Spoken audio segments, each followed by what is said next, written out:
2021 থেকে আজকে 2024 এই 3টে বছরের মধ্যে একটা বিধানসভা, একটা পঞ্চায়েত ভোট এবং একটা লোকসভা ভোটের মুখোমুখি আমরা দাঁড়িয়ে আছি। এই 3 বছরের মধ্যে এটা স্পষ্ট দেখা যাচ্ছে যে আইএসএফের শক্তি ক্রমশ বাড়ছে, কোনো কমার জায়গা নেই। আইএসএফ ক্রমশ বারাসাত সহ পশ্চিমবঙ্গের প্রত্যেকটা কোণায় রাস্তায় দাঁড়িয়ে, মাঠে দাঁড়িয়ে সংগ্রাম করছেন, পুলিশের মার খাচ্ছেন, গ্রেপ্তার হচ্ছেন, আবার লড়াই করছেন। সেটা একমাত্র সংগ্রামী শক্তি হিসেবে দাঁড়িয়েছে আইএসএফ। এই বারাসাত লোকসভাতে যিনি সাংসদ এই আজ পর্যন্ত ছিলেন, গত 10 বছর যিনি সাংসদ ছিলেন, আপনারা জানেন কিছুদিন আগে তিনি একটি অভিনব প্রতিবাদের ভাষা খুঁজে নিয়েছিলেন জিনিসপত্রের দাম বৃদ্ধির বিরুদ্ধে, দ্রব্যমূল্য বৃদ্ধির বিরুদ্ধে। তিনি কাঁচা বেগুনকে পার্লামেন্টে একটা ব্যঙ্গাত্মকভাবে একটা প্রতিবাদ করেছিলেন। প্রতিবাদের ধরনটি ভালো এই কারণে, কারণ তৃণমূলের একজন সাংসদ পার্লামেন্টে গিয়ে দ্রব্যমূল্য বৃদ্ধির বিরুদ্ধে আওয়াজ তুলছে। কিন্তু আজকে এই প্রশ্নটাও একই সাথে তোলা দরকার যে জিনিসপত্রের দাম বাড়ার জন্য যে আইনগুলো পরপর পাস হয়ে গেছিল, যখন ভারতবর্ষে কৃষক বিরোধী কৃষি আইন পাস হয়ে গেল, যখন অত্যাবশ্যকীয় পণ্য আইন পাস হয়ে গেছিল, তখন তৃণমূলের সাংসদরা কি করছিলেন? তারা কেন ওই বিজেপির ওই কালা কানুনের বিরুদ্ধে কোনো ভোট না দিয়ে তারা পার্লামেন্টে যাননি? কিসের কারণে? বিজেপি যে পার্লামেন্টে ওই আইনগুলো পাস করাতে পেরেছিল তার কারণ তৃণমূল এবং আরও অনেকে সেই জায়গা তৈরি করে দিয়েছিল। তারা কিন্তু তাদের সাংসদ হিসেবে সেই ভূমিকা রাখেননি। আজকে এই প্রশ্নটা আইএসএফের এই মঞ্চ থেকে উঠবে। আজকে বসিরহাটে যিনি সাংসদ ছিলেন, অনেকেই বলছেন সন্দেশখালির এই ঘটনাতে তাকে তো দেখা যায়নি। ঠিকই দেখা যায়নি। শুধু সন্দেশখালি কেন, গত 5 বছরে একের পর এক ঘটনা ঘটে গেছে। যখন এনআরসির বিরুদ্ধে মানুষ আন্দোলন করেছে, যখন আমফানে মানুষের ঘরবাড়ি বিধ্বস্ত হয়ে গেছে, যখন লকডাউনে মানুষের কাজ চলে গেছে, খাওয়া হচ্ছে না, তখন কিন্তু সেই সাংসদদেরকে পাশে দেখা যায়নি। আজকে আইএসএফ যে লড়াইটা করছে, আইএসএফ প্রথম থেকে এই স্বীকৃতির ভিত্তিতে লড়াই করছে, এই প্রতিজ্ঞার ভিত্তিতে লড়াই করছে যে আমরা অধিকারের জন্য লড়াই করছি। সরকারের, দুই সরকার, রাজ্য এবং কেন্দ্র সরকার, মানুষকে যে ভিখারিতে পরিণত করার যে প্রবণতা দেখা দিয়েছে তাদের মধ্যে, কিছু একটা হলেই তাকে চুপ করানোর জন্য একটা টাকা অ্যালট করে দিচ্ছে। সরকারের টাকা তো পাবলিকের টাকা, তাহলে পাবলিকের টাকা যখন তারা মুখের ওপর এইভাবে ছুড়ে দিচ্ছে এবং বারবার সেই ঘোষণা করছে যে আমাকে যদি ভোট না দাও তাহলে ওই টাকা বন্ধ হয়ে যাবে, আবাস যোজনার ঘর পাবে না, কি 100 দিনের কাজ পাবে না, কিংবা রেশন বন্ধ হয়ে যাবে, কিংবা লক্ষ্মীর ভাণ্ডার বন্ধ হয়ে যাবে। আইএসএফ এই রাজনীতি করছে যে কারোর কিছু বন্ধ হবে না, কারণ বন্ধ করার অধিকারই কারণ নেই।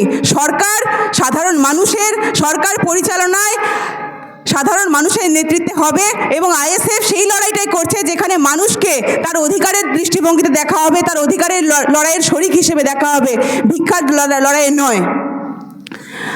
আজকে আইএসএফের এই যে কর্মী সভা, আপনারা জানেন যে সামনে 2024 লোকসভা নির্বাচন, অনেকে অনেক কথা বলবে, পরস্পর বিরোধী কথা বলবে, কিন্তু আমাদের আইএসএফের মঞ্চ থেকে আমাদেরকে প্রত্যেকটি স্তরে, প্রত্যেকটি বুথে, প্রত্যেকটি অঞ্চলে সাধারণ মানুষকে সংগঠিত করার সেই লড়াইয়ে নামতে হবে, যে লড়াইটা আজকের দিনে কিন্তু প্রত্যেকটা কোণায় কোণায় মানুষ কিন্তু অপেক্ষা করছে। যার জন্য তৃণমূল বলবে বিজেপির বিরুদ্ধে কথা, বিজেপি বলবে তৃণমূলের বিরুদ্ধে কথা, এই কথা খুব জানা।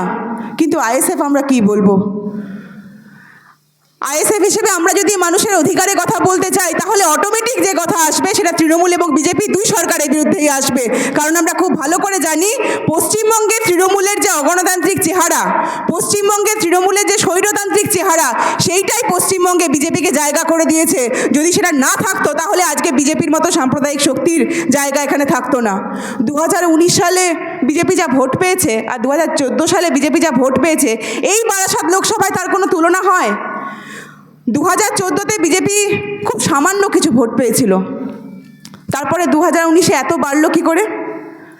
বেড়েছে, তার কারণ হচ্ছে 2014 থেকে 2019 এই সময়টা জুড়ে তৃণমূলের যে অগণতন্ত্র, তৃণমূলের যে একচেটিয়া শাসন, যে শাসনে মানুষ অতিষ্ঠ হয়ে গিয়ে হয়তো বিজেপিকে ভোট দিয়েছে। কিন্তু আজকে আমরা ধর্ম, বর্ণ, জাতি নির্বিশেষে সমস্ত মানুষকে একজোট করে মানুষের অধিকারের দাবিতে আইএসএফের নেতৃত্বে এই লড়াইয়ে নেমেছি। এবং এটুকু বলতে পারি, এবং আপনারা যখন এখানে আছেন আমি জানি আপনাদেরও প্রত্যেকেরই এটা মনের কথা যে এই লড়াইয়ে আইএসএফ ততদূর অবধি লড়বে যতদূর অবধি না এই দুই স্বৈরতান্ত্রিক শক্তিকে পরাস্ত করা যায়। আইএসএফ শেষ পর্যন্ত সেই লড়াইটা লড়বে। আমি আমার বক্তব্য আর দীর্ঘায়িত করছি না, আমার বক্তব্য শেষ করছি। সংবিধান বাঁচানোর দাবিতে দেশে আইনের শাসন প্রতিষ্ঠা করার জন্য, দেশে স্বৈরতন্ত্র মোছার জন্য, ফ্যাসিবাদের বিরুদ্ধে লড়াইয়ের জন্য আইএসএফের নেতৃত্বে যে লড়াই শুরু হয়েছে, আগামী দিনে আপনাদের প্রত্যেকের নেতৃত্বে সেই লড়াই আমরা এগিয়ে নিয়ে যাব। ইনকিলাব জিন্দাবাদ, ইন্ডিয়ান সেকুলার ফ্রন্ট জিন্দাবাদ। আমরা তো চোখের সামনে দেখছি ভাঙড় থেকে শুরু করে ক্যানিং, মিনাখা, বিভিন্ন জায়গায় যখন ওই পুলিশ গিয়ে গিয়ে মানুষের ঘর ভাঙচুর করছে, মহিলাদেরকে টানতে টানতে থানায় তুলে আনছে, তখন এই সমস্ত আইন টাইন মানা হতো না। ওই আইন বইয়ে চাপা পড়েছিল। কিন্তু দেখুন, নিউ টাউনে যখন পুলিশ এলো, যখন নাতাশাই চ্যালেঞ্জ করতে করতে যখন সন্ধ্যা 6টা গড়িয়ে গেল, পুলিশকে কিন্তু আইনটা মানতে হলো। ওই সন্ধ্যে 6টা থেকে পরের দিন সকাল 6টা পর্যন্ত সন্দেশখালী, নিউ টাউন এবং আমরা শুনেছি ব্যারাকপুর, জানি না তারা কেন এসেছিলেন, তো এই 3 থানার পুলিশকে কিন্তু ওই 12 ঘন্টা বসে বসে অপেক্ষা করতে হলো, মশার কামড় খেতে হলো।